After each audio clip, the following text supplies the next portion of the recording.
I'm often asked if I'm a positive or a negative trainer.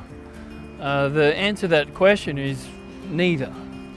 We don't believe in pure positive reinforcement, and we don't believe in punishing a dog for no clear reason. Discipline is very different to punishment. But first, let me start talking about what they call positive reinforcement. Me, myself, I don't believe that it's actually positive reinforcement, generally speaking, with most training methods as far as that goes. To give you an example, so a lot of people, the dog gets on the couch and the person gives them a smack. So that would be classed as punishment. Now the smack doesn't communicate what they want. So what we would do, to give you an example, would be as the dog attempts to get on the couch, we'll give a little poke in the direction that we want the dog to go, not a push. The reason a poke is because the dog will want to move away from the poke. It's not to create pain, it's to feel negative, to allow the dog to make the decision to back off. Which means we don't allow the dog on the couch, then give a negative feeling.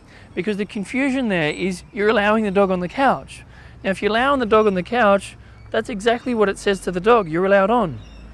So if you say you're allowed on, then give a smack, what's the dog to think and feel?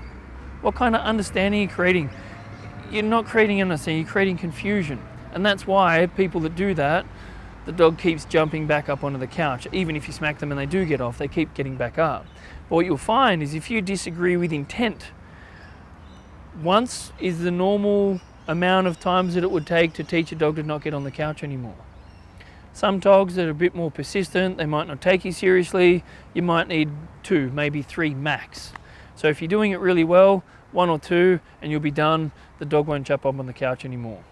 But this is the whole point, the difference between creating understanding and creating a feeling. And that's what we do, we create feeling in a dog. So if the dog feels like it's better to stay on the floor than on the couch, then they're making the choice that we want them to make. But again, if you allow a dog on there and you give that negative feeling, they're on there first, positive feeling and negative feeling. That's why you get confusion. But if we correct intent as the dog's getting up, there's no confusion. We're saying you're not allowed up in the first place, and that creates understanding. So for more information, go to dogbehaviorspecialist.com.au, like us on Facebook, and don't forget to subscribe. So Charlie's a smart little guy, okay, and he's what we call a manipulator. Would you agree with that? Yes, do you find he's definitely. manipulative? Okay.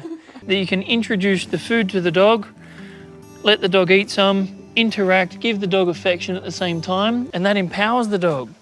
So then the dog learns that this method, this technique of biting, and simply it's using body language. Step towards the dog, get the dog to back off with your body before the dog gets into that space.